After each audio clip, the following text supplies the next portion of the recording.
Hello everyone, this is Shankar Pratap Singh and you are watching SPS Astrology। दोस्तों, आज तबीयत बिल्कुल fit है और काफी दिनों के संघर्ष के बाद आज हम बिल्कुल ठीक हैं। तो आज से काउंटडाउन फिर स्टार्ट। लेकिन उससे पहले मैं कुछ आपको दिखाना चाहता हूं। मेरे मित्र लोग, फ्रेंड लोग जो एसपीएस एस्ट्रोलॉजी से बहुत प्यार करते हैं, बहुत चाहते हैं, और जैसे मैंने बताया था आपको, कल्पेश बी जैन मुंबई से उन्होंने एक गिफ्ट और भेजा है मेरे लिए, और ये बहुत ही यूनिक, बहुत खूबसूरत माउस है। जब ये स्टार्ट होता है तो इसमें बहुत अलग अलग टाइप की लाइट चलती हैं। ये देखिए आप, अगर आपको दिखाई दे रहा होगा तो, हाँ ये देखा, लाइट चल रही है ना। तो डिफरेंट डिफरेंट टाइप की इसमें लाइट चलती है, ये देखिए।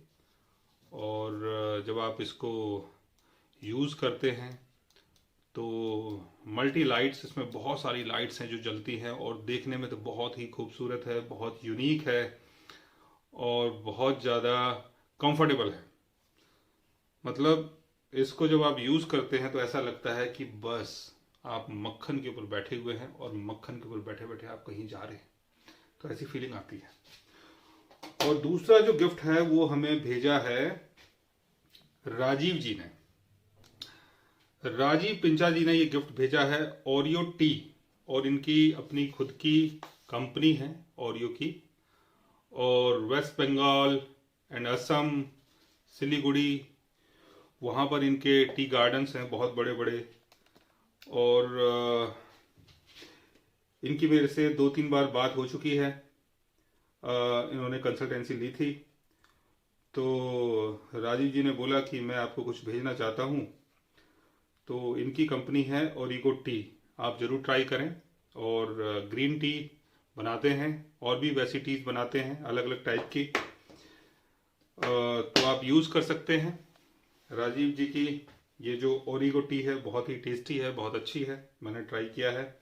और 2-3 डिब्बे इन्होंने भेजे हैं। पैकिंग बहुत खूबसूरत है, वुडन पैकिंग है, तो आप ट्राई कर सकते हैं। अभी हो सकता है शायद ये आपको ऑनलाइन ना मिले, लेकिन थोड़े दिन बाद ये आपको मिल जाएगा। So thank you so much Rajeev Pincha ji और कल्पेश जी को मेरी तरफ से बहुत बहुत धन्यवाद कि आपने इतने खूबसूरत, इतने प्यारे प्यारे गिफ्ट हमें भेजे हैं।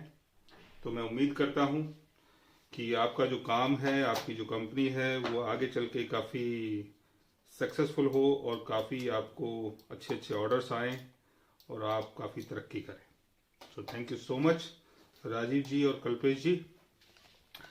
तो आज का विचार लेते हैं। और आज मैं अपने स्टूडियो में हूँ, लेकिन खड़े होकर बात कर रहा हूँ। और मेरा जो स्टूडियो है ये देखिए अभी पूरी तरह से कंप्लीट नहीं है, इसमें बहुत अभी काम बाकी है। ये पीछे का बैक पोर्शन है, ये देख सकते हैं आप, ठीक है। और ये ऊपर जाने का है, ये देखें यहाँ पर स्टेयर्स बने हुए हैं, सीढ़ियाँ बनी हुई हैं। और रूफ देख सकते हैं आप, इसका वुडन रूफ है, बहुत ही अच्छा लुक देता हुआ आपका स्टूडियो, एसपीएस स्टूडियो। तो इसमें अभी काम चल रहा है, लेकिन जैसे धीरे धीरे करके तबीयत और ठीक होगी तो और भी काम चलेगा। लेकिन अभी तक दर्द बाकी है, पेन है अभी थोड़ा बहुत, पर ठीक हो जाएगा, नो इशू। तो बैठ जाता हूँ, बैठ के बात करते हैं। और आज का जो टॉपिक है हमारा वो है केतु के ऊपर। केतु, जैसे कल मैंने बताया था राहु की दशा के बारे में, आज मैं आपको बताऊंगा केतु की दशा के बारे में। देखिए, जब भी केतु की दशा चलती है तो एक चीज का बहुत ज्यादा ध्यान रखें, कोई भी डिसीजन आपको लेना नहीं है, क्योंकि उस प्लेनेट की दशा चल रही है जिसका अपना खुद का हेड नहीं है, यानी सर नहीं है। तो जब सर ही नहीं होगा तो आदमी डिसीजन कैसे लेगा? और ऐसा पर्सन जिसका सर नहीं है, वो जब आपको गाइड करेगा तो कैसे गाइड करेगा? वो आपको कहीं भी गड्ढे में ले जाके डाल देगा। तो केतु की कभी भी दशा चलती है तो सबसे ज्यादा ध्यान रखें अपनी इन्वेस्टमेंट का, क्योंकि सबसे ज्यादा खतरा जो है वो पैसे का ही होता है। और हेल्थ तो चलो कोई बात नहीं, आज हेल्थ खराब है कल ठीक हो जाएगी, लेकिन पैसा गया तो फिर आना बड़ा मुश्किल हो जाता है। तो केतु की दशा में पैसे का बहुत ध्यान रखें, स्पेशली जब केतु आपके सेकंड हाउस में हो, फोर्थ हाउस में हो, एट्थ हाउस में हो, 11th हाउस में हो। तो पैसे की डीलिंग में बहुत सोच समझ के काम करें, और इस पीरियड में तो डील बिल्कुल भी ना करें। कोई भी बोलता है कि ऐसा ऐसा करके एक नया बिजनेस आया है, चलो उसमें पैसा लगाते हैं, रातों रात ये कर लेंगे वो कर लेंगे, लेकिन वो नहीं करना है। और नया काम स्टार्ट क्यों नहीं करना चाहिए? क्योंकि केतु के पीरियड में क्या होता है कि आपके अंदर की जो इंटेंसिटी होती है, जो एक वाइटल एनर्जी होती है, वो बहुत ही कम होती है। इस पीरियड में आपका जोश बिल्कुल डाउन लेवल पे चला जाता है। आप बहुत ज्यादा आध्यात्मिक हो जाते हैं, आप बहुत ज्यादा स्पिरिचुअल हो जाते हैं। मेटलिस्टिक चीजों के बारे में जो आपकी सोच होती है वो बहुत ही अजीब हो जाती है। क्या है ये संसार, क्या होगा पैसा कमा के, ये सब कुछ यहीं छूट जाएगा, घर बार यहीं रह जाएगा, क्या करूंगा अगर मेरी इनकम लाखों में हो जाए, क्या करेंगे अगर मेरी कंपनी जो है वो एक अपना मुकाम खड़ा कर ले, क्या होगा इन चीजों से। तो ऐसी जो सोच है वो इंसान को नुकसान पहुंचा सकती है।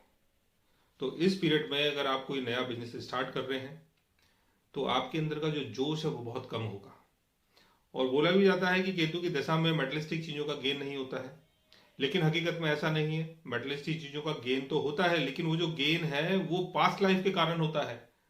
पास्ट लाइफ का जो भी आपका संचित कर्मा है, पास्ट लाइफ में जो भी आपने इकट्ठा किया हुआ है, उसके कारण भी गेन होता है केतु की दशा में। लेकिन इस लाइफ में, प्रेजेंट लाइफ में जो आप काम कर रहे हैं, उसका वो गेन नहीं माना जाता, क्योंकि वो जो गेन हो रहा है वो पास्ट लाइफ का गेन है। जैसे कुछ मेरे भाई हैं, वो बोलते हैं कि केतु की दशा चल रही है, हम तो मौज कर रहे हैं, हमारे पास तो पैसा ही पैसा है, लेकिन वो जो पैसा है वो पास्ट लाइफ का है। पास्ट लाइफ में आपने वो पैसा कहीं संचित किया था, कमा के रखा था, वही पैसा आपको किसी दूसरे रूप में यहाँ पर मिल रहा है। तो केतु की दशा में गेन भी होता है, लेकिन वो जो गेन है वो आपके हाथ की चीज नहीं है। आप ऐसा नहीं है कि आपने हाथ डाला और वहां से आपने गेन निकाला। जो भी गेन होगा अपने आप होगा। लेकिन केतु की जब भी दशा चलती है तो नई प्लानिंग नहीं करनी है, क्योंकि केतु आपके मन को, आपके दिमाग को भटका सकता है, और एक जगह आपका मन बिल्कुल भी नहीं टिकेगा। आपको इधर उधर जाने का मन करेगा, किसी एक पर्सन से ज्यादा टाइम तक आप मिल नहीं पाओगे, मिलोगे तो बोर हो जाओगे। और कोई भी अगर आप काम कर रहे हैं, कोई भी बिजनेस कर रहे हैं, तो थोड़े दिन बाद आप देखेंगे कि आपका जो मन है उस बिजनेस से हटने लगा है। तो इसलिए केतु की दशा में कोई नया बिजनेस आपको नहीं करना है, और जो भी आपका चल रहा है, पहले से चल रहा है, उसी को कंटिन्यूअसली चलाते रहें, और उसमें भी बहुत ज़्यादा ध्यान रखें। और कितना पैसा आ रहा है, कितना जा रहा है, इन चीज़ों का भी बहुत ज़्यादा ध्यान रखें। बिकॉज केतु की दशा में आदमी बहुत ज़्यादा लापरवाह हो जाता है, लापरवाही से काम करता है, और चीज़ों के ऊपर ज़्यादा ध्यान नहीं देता, और उसके चक्कर में कई बार लॉस हो जाता है। सो गाइस, आज मैंने आपको बताया केतु की दशा के बारे में। अगर आप भी जानना चाहते हैं किसी ऐसी दशा के बारे में, तो उसके लिए आप हमारे चैनल को सब्सक्राइब कर सकते हैं। और अगर आप हमसे बात करना चाहें, कंसल्ट करना चाहें, पर्सनली हमसे मिलना चाहें, तो आप हमारी वेबसाइट के थ्रू, हमारे ऐप के थ्रू हमसे मिल भी सकते हैं, बात भी कर सकते हैं, और गाइज आप हमसे कंसल्ट भी कर सकते हैं। एंड सॉरी अगर मेरे से कोई गलती हुई है, और मैं आजकल जो भी बना रहा हूँ बहुत ही विदाउट एनी प्लानिंग कर रहा हूँ काम, क्योंकि जब मैं अपने आप को अच्छा महसूस करता हूँ तो मैं बहुत खुश होता हूँ, और जब अपने आप को दुखी महसूस करता हूँ तब भी मैं बहुत ज़्यादा खुश होता हूँ। So guys, take care, love you all and good bye.